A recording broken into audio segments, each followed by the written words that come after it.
Hello guys, in this video I'm going to show you how to shop by categories in the Temu app. First we have to open up the app. Here it opens up in the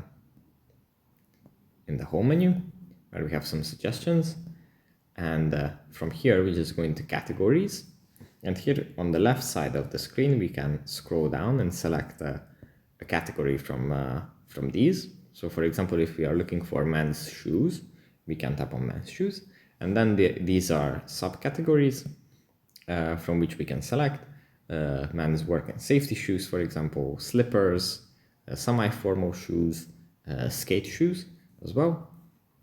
And let's say we are looking for some sandals, we can tap on this, and then here we have some suggestions for sandals for men. And yeah, that's basically it. That's it's that easy, and then you can just make your purchases and online shopping more efficient and less time consuming. So yeah, thanks for watching, and I'll see you in the next one. Bye.